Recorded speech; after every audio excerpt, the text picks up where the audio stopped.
Assalamu alaikum. In wave particle duality, next we are going to discuss Davison and Germer experiment. Davison and Germer experiment similar है X ray diffraction experiment. X ray diffraction में हम लोगों ने x-rays को fall करवाया था nickel crystal के ऊपर, और जो एक्स-रेज़ डिफ्रैक्ट हुई थी उनकी हमने वेवलेंथ काउंट की और वहाँ पे ब्रैग्स लॉ ड्राइव किया 2d sin theta is equal to m lambda. बिल्कुल इसी तरह से यहाँ पे हम लोग इलेक्ट्रॉन्स को फॉल करवाएंगे निकल क्रिस्टल में, और ये जो एक्सपेरिमेंट है ये इलेक्ट्रॉन्स की वेव नेचर को कंफर्म करता है।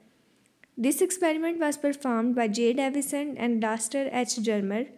They showed that electrons are diffracted from metal crystal in exactly same manner as X-rays or any other wave. जिस तरह हमारे पास एक्स-रे डिफ्रैक्शन में निकल क्रिस्टल से एक्स-रेज डिफ्रैक्ट हुई थी, बिल्कुल एग्जैक्टली उसी तरह से इलेक्ट्रॉन्स भी डिफ्रैक्ट होते हैं निकल क्रिस्टल से। तो इट मीन्स एक्स-रेज हमारे पास क्या है, वेव। तो इलेक्ट्रॉन्स की भी क्या नेचर है, वेव। तो ये एक्सपेरिमेंट इलेक्ट्रॉन्स की वेव नेचर को कंफर्म करता है। अब इस एक्सपेरिमेंट का सेटअप क्या है कि हमारे पास ये एक इलेक्ट्रॉन गन है, इसके अंदर फिलामेंट है, इसको हम पोटेंशियल प्रोवाइड करके तो फिलामेंट को हीट करते हैं। जैसे फिलामेंट हीट अप होता है इससे इलेक्ट्रॉन समिट होते हैं, ये इलेक्ट्रॉन की बीम, इसको हम फॉल करवाते हैं टारगेट के ऊपर which is nickel crystal. Electrons यहाँ से रिफ्लेक्ट होके, तो यहाँ पे हमने रखा हुआ एक इलेक्ट्रॉन डिटेक्टर जो स्कैटर्ड इलेक्ट्रॉन बीम को डिटेक्ट कर रहा होता है। ये जो डिटेक्टर है ये यहाँ पे मूव कर सकता है सर्कुलर पाथ में। अब ये जो इलेक्ट्रॉन बीम यहाँ पे स्कैटर्ड हो रही है, ये फाई एंगल पे यहाँ से स्कैटर्ड होती है। तो ये हमारे पास इस एक्सपेरिमेंट का सेटअप है जिसमें हमारे पास इलेक्ट्रॉन बीम जो है वो स्कैटर होती है एंगल फाई, और जो हमारे पास डिटेक्टर है वो सर्कुलर पाथ में, सर्कुलर स्केल में मूव कर सकता है। अब इलेक्ट्रॉन्स को कैसे इमिट हो रहे हैं, क्योंकि हम फिलामेंट को हीट अप कर रहे हैं बाय प्रोवाइडिंग पोटेंशियल। तो जो काइनेटिक एनर्जी है इलेक्ट्रॉन की वो किसके इक्वल होगी, पोटेंशियल VE के इक्वल होगी, पोटेंशियल डिफरेंस VE। तो 1/2mv² is equal to VE। यहाँ पे 2 डिवाइड हो रहा है, दूसरी साइड पे जाकर मल्टीप्लाई होगा, दोनों साइड पे हम m से मल्टीप्लाई कर देंगे तो आ जाएगा m² v² is equal to mve। Square को ख़त्म करने के लिए स्केयर रूट लेंगे तो mv is equal √2mve। De Broglie equation lambda is equal to h/p और h/mv यूज़ करेंगे, mv की जगह पे √2mve पुट करेंगे। अब इस एक्सपेरिमेंट के अंदर हम लोगों ने जो पोटेंशियल सेट किया वो 54 वोल्ट था, और एंगल 65 डिग्री पे इलेक्ट्रॉन निकल क्रिस्टल से स्कैटर्ड हुई है electron beam. So wavelength is equal h Planck's constant की value, m mass of electron, v potential which is 54 volt in Davisson Germer experiment, e charge an electron which is 1.6 × 10⁻⁻19। तो हमारे पास जो wavelength आई electron की वो आई है 1.66 × 10⁻10 metre. अब ये values deviation और जर्मर ने अपना एक्सपेरिमेंट परफॉर्म करके डी ब्रागली इक्वेशन को यूज़ करके तो वेवलेंथ ऑफ इलेक्ट्रॉन को काउंट किया। अगर हम इसको रिलेट करें बाय एक्सरे डिफ्रैक्शन, तो हमारे पास एक निकल की क्रिस्टल थी जिसके ऊपर हमने एक्सरेज को फॉल करवाया था और एक्सरेज यहाँ पे से स्कैटर्ड होती थी। यहाँ पे हमने रिलेशन डिराइव किया था 2d sin theta is equal to m lambda which is equal to Bragg's law. m is equal to 1 था, थीटा 50 डिग्री था और d की वैल्यू 0.091 नैनोमीटर थी in case of nickel crystal. तो एक्सरे स्कैटरिंग वाले उसी एक्सपेरिमेंट की value अगर हम लोग यहाँ पे पुट करें इस फार्मूले में 2d sin theta is equal to m lambda, d की वैल्यू जो है वो 0.91 × 10⁻10 आ जाएगी, थीटा 65 था, साइन 65 डिग्री आ जाएगा, m इज़ इक्वल टू 1 आ जाएगा, तो लैम्डा का आंसर आता है 1.65। अब ये जो हमारे पास वैल्यू है ये एग्जैक्टली इक्वल है 1.66 × 10⁻10 मीटर के, विच इज़ 1.65 × 10⁻10 मीटर। तो हमारे पास जो डेविसन और जर्मर का एक्सपेरिमेंट है ये कंफर्म कर रहा है कि इलेक्ट्रॉन कौन सी नेचर रखता है, वेव नेचर रखता है, क्योंकि जिस तरह एक्सरेज निकल क्रिस्टल से स्कैटर्ड हुई हैं बिल्कुल उसी तरह इलेक्ट्रॉन भी निकल क्रिस्टल से स्कैटर्ड हुए हैं।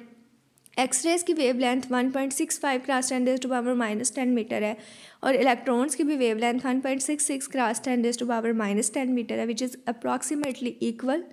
So this experiment confirm the wave nature of particles.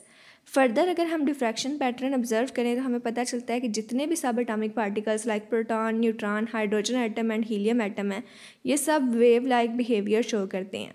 जब भी ये किसी पार्टिकल से इंटरेक्ट करेंगे और जब पार्टिकल के ऊपर हम इसे फॉल करेंगे तो निकल क्रिस्टल्स के ऊपर, तो ये बिहेव करेंगे एज अ वेव।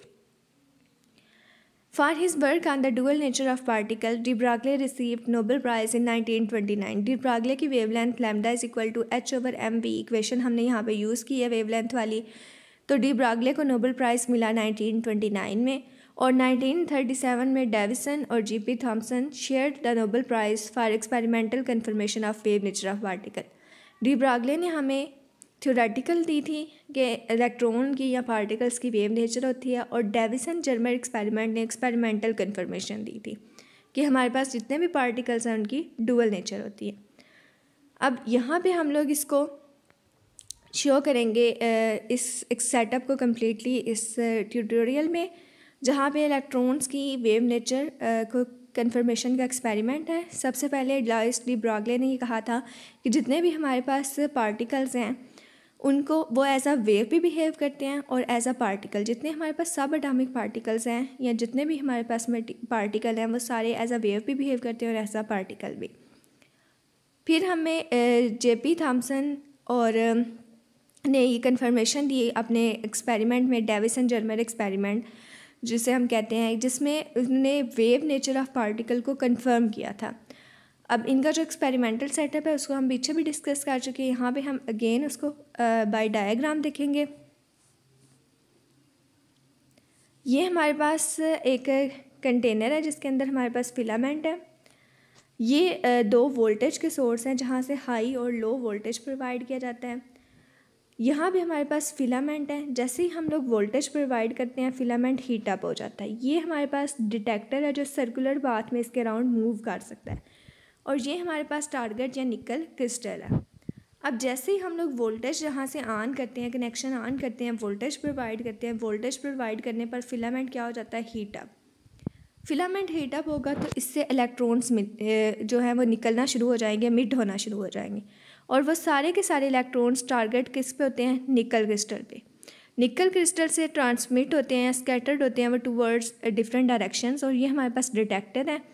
जैसे वो डिटेक्टर पे फॉल होते हैं तो डिटेक्टर उनकी वेवलेंथ को काउंट कर लेते हैं, और किस एंगल पे ये यहाँ पे जाएंगे, फाई एंगल बनाते हुए यहाँ से डिटेक्टर पे फॉल होते हैं।